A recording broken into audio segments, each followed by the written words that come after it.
Hello everyone, it's Matt from Akuma Mods back again with our review of the Creality LDH, or as some of you guys may know it, the Creality Ld-002h. Again, that's a mouthful, so I just kind of shorten it down to the LDH. Makes it a lot easier to roll off the tongue in my opinion, but you guys can call it whatever you want. I'm going to stick with the LDH for this review, so if you're wondering what that is, that's this printer. So, as you guys know, Creality and myself have had a absolutely rocky road for our entire relationship in terms of FDM printing. Now, with their recent entrance into the resin printer market, I have had nothing but good things with these printers. In fact, I prefer these printers over both my Ld-002hs and my Anycubic Photon. Yes, I said it. And the reason for that is they work. They work without any issues that I can see that isn't outside of the machine's problem. And I'll get to that in a second. So Creality sent me this printer about a month and a half or so ago, somewhere around there.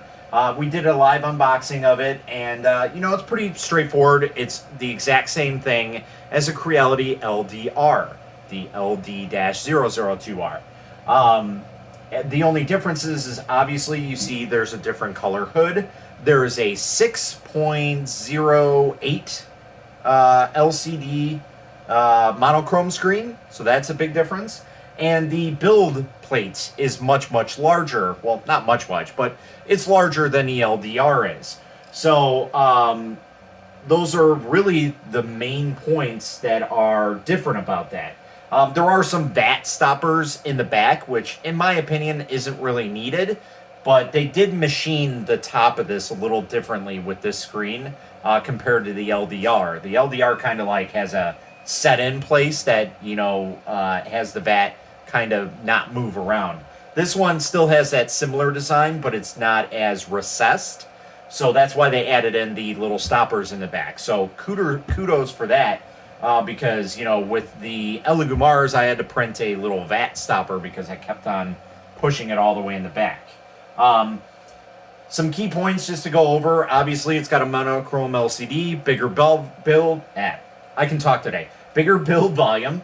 And the vat is definitely the same size as the previous vat. The great thing about these vats is they have notched steps in them. So it tells you how much resin you're actually adding. Now, obviously, you need to look into the book to see exactly how much that is, the instruction books that come with it. But for the most part, if you hit that level that's all the way on the right of the vat, and I'll kind of show you here in a little bit, this level right here, then you're pretty much maxing out your fill level. So that's one of the great things about it, that you are going to be hitting that fill volume, and that's when you know to stop. So I have been printing literally non-stop with this printer. I've had some strange issues with it where it's leaving like a film coating of resin on my prints. And it's usually every other print. And I have a feeling it's a slice issue with Sheet2Box, because at the time I got this, Sheet2Box had a update that was just a disaster, and it was causing problems like that, where it would add an extra layer out of nowhere. And then I upgraded to the newest version, which was like 1.7, I think it is. And it seemed to have gone away, but like I said, it's like every other print, it seems to have an issue with that. Now, I did slice a different model, and it seemed to go away. So I think it was just a slicing issue. As of right now, that's what it's seeming like, because I did 2 extra prints on top of the one that I had issues, and I had no issues after that. So I'm going to chalk that up to a Sheet2Box slicer issue, from what it seems like, because all the other prints came out perfectly fine. One of the great things about this is you are cutting your print time almost in half. So I did a comparison on this print. It was a 14-hour print on my LDR, and when I sliced it on here, it came out to about a 9-hour print. So, while not half, but it's definitely a lot less. So, regardless, if you spend, I think the LDR is currently at $199 on Amazon. This one is going for $250 on Amazon. For the extra $50, you're kind of cutting down that time, at least a quarter of the time. So, is it really worth it? I think so. Because not only do you get a faster print time, you're also getting a bigger build volume as well. The LDR is just your standard size that like the Anycubic Photon is, and the Ld-002h. This one, because it's got a bigger screen, it has a bigger build volume. So this one actually has, the build volume is 130 by 82 by 160. So that's 130 by 82 by 160. So it's a really, really nice sized printer. Again, it's still in the smaller printers, but it's really, really nice to have that size added onto it, because there's several times where I've had a print on a Anycubic Photon or an Ld-002h or the LDR where I'm just like, I just wish it was just slightly bigger because I needed that little extra volume. Well, on this one, you can safely say that there's a little bit of extra volume on it. So with this printer, you know, we printed off some really, really cool things, and this is just one of them by Kim. I'm going to probably butcher her last name, and I'm sorry for this, Kim Baree, and her name is Kim Bolt on Thingiverse, and she usually does like dice towers and things like that, and this was one of her earlier prints of Shenra, and my apologies if I'm destroying that, but this is a print of the dragon from Dragon Ball Z. And I did a comparison print on this, the LDR, and the Sonic Mini 4K to see the differences in print qualities. But this one's specifically off of the LDR, or the LDH, and, you know, as you can see, it's very, very high detail, and I've had very, very little issues besides that issue where I'm pretty sure it's a Shitu box slicer issue,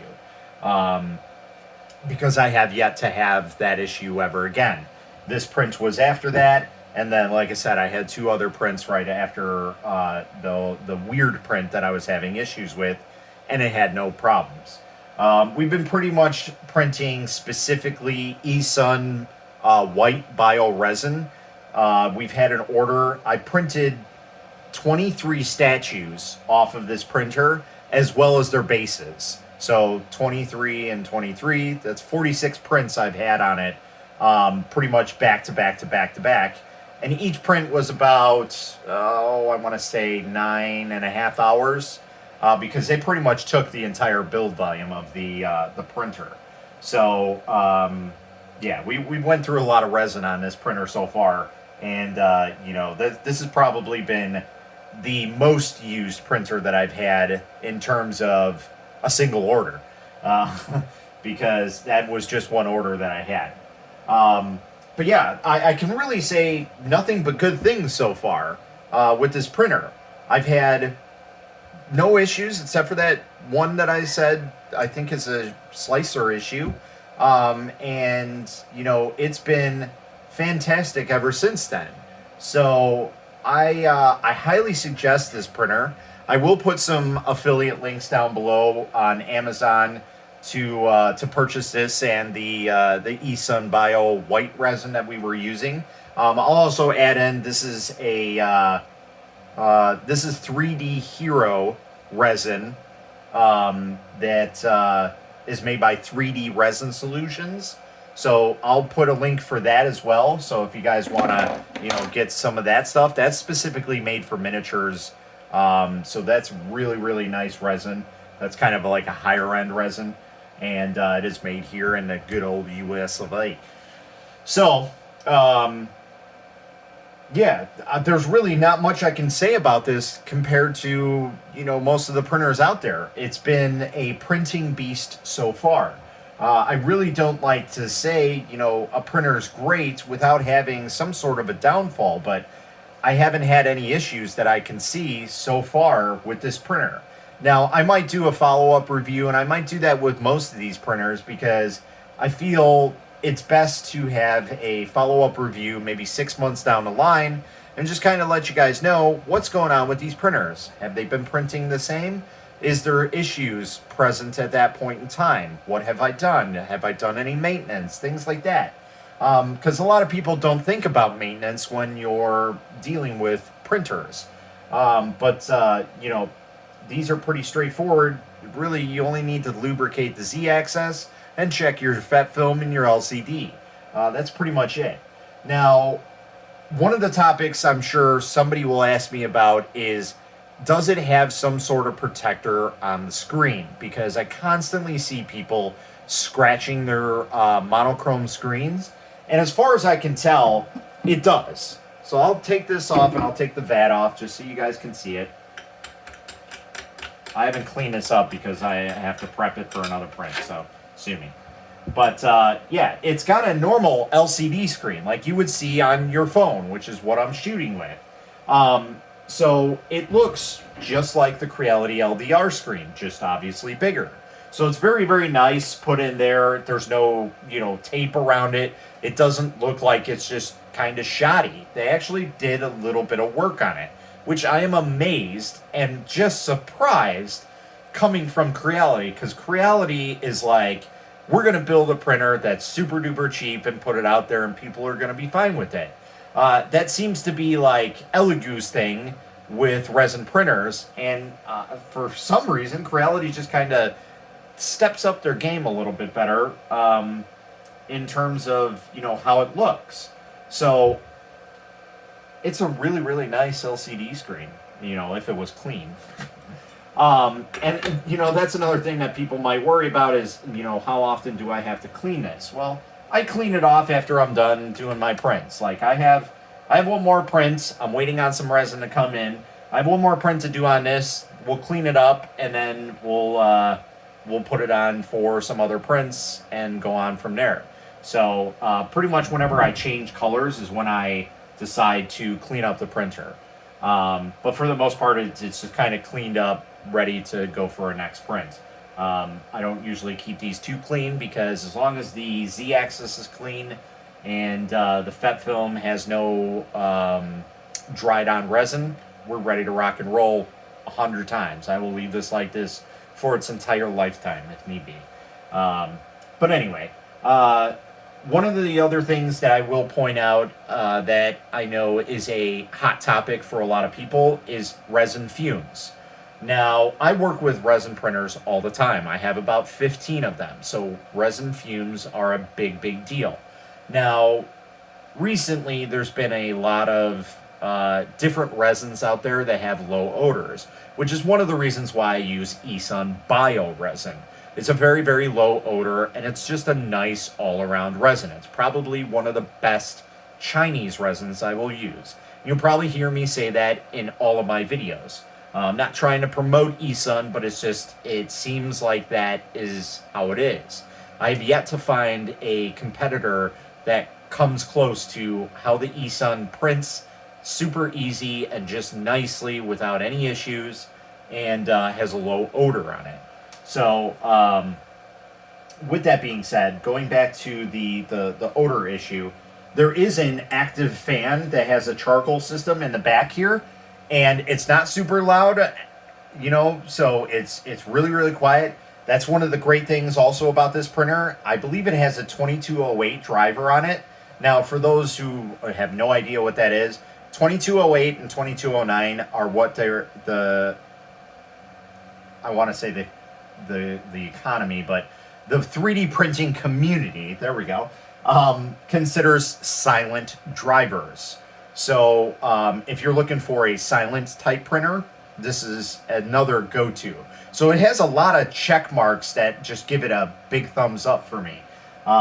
The filtration system, an active carbon filtration system that actually works, unlike my Anycubic Photon, which never really seemed to work very well. The Photon just seemed to pull the air out and then push it out. never seemed to really do anything. And I never really looked in to see if there was, true active carbon in there or not. And the same with this. I never really looked to see if there was actually active carbon in it. But that's what they state. And it works. I just had one of my friends buy an LDH because he was looking to get into resin printing. And he was very, very worried because he has birds and he has pets. I have 2 dogs and a cat. And he was worried about fumes. And, like I said, I work specifically with resin printers, so fumes, I don't really notice them, maybe because I just kind of, been around them, but I do have a large filtration system that's like a tower fan. So maybe that's one of the reasons why I don't notice that stuff, so it's kind of hard for me to say, yeah, it's kind of, really, really smelly and things like that, because you do get a smell when you pop off the cover, but that's about it. It's about 5 seconds worth of a smell, and that's it. So, yeah, he was really, really concerned about that, and then he got the printer and he started printing. I think he was using regular Anycubic, and he's like, wow, there's almost no smell. I don't really smell it at all. I'm like, that's great. That means that fan is doing its job. Whether it's active carbon filtration or whatnot, it is filtering it in some way to make sure that your lungs are in good hands, and the people around you, because I also have kids, so that needs to be addressed right away, because I don't need to have them having breathing issues in any way, shape, or form. But I'm going to stop ranting and raving about the great things about it and let you guys check it out yourself. Again, I will leave some affiliate links below to purchase this printer. I highly suggest doing it. It's probably the best printer in that price range right now. And again, it's at $250 on Amazon. Again, you can probably find it cheaper somewhere in China, like Banggood, AliExpress, and GearBest. Those are, great places to buy printers as well. And we will start having affiliate links for those, sometime down the road, probably starting the new year. And yeah, I absolutely love this printer. I'm really liking the way that Creality is going with their resin printers. I'm excited to see their next one, which is the Ld-006. And that'll be a medium-sized printer to compete with the Anycubic Anycubic Mono X and the pretty much the Sonic Mighty 4K. It'll be a 4K printer as well. So I'm excited to see that one. Still in testing phases, unfortunately. I'm trying to get my hands on it for you guys. We'll see if that can happen. I'm talking to you, Creality. Yeah, that's pretty much all I got. If you guys have any questions, comments, concerns, go ahead and leave them below. I will try and get to you as fast as I can, or at my earliest convenience. And until next time, guys, happy printing.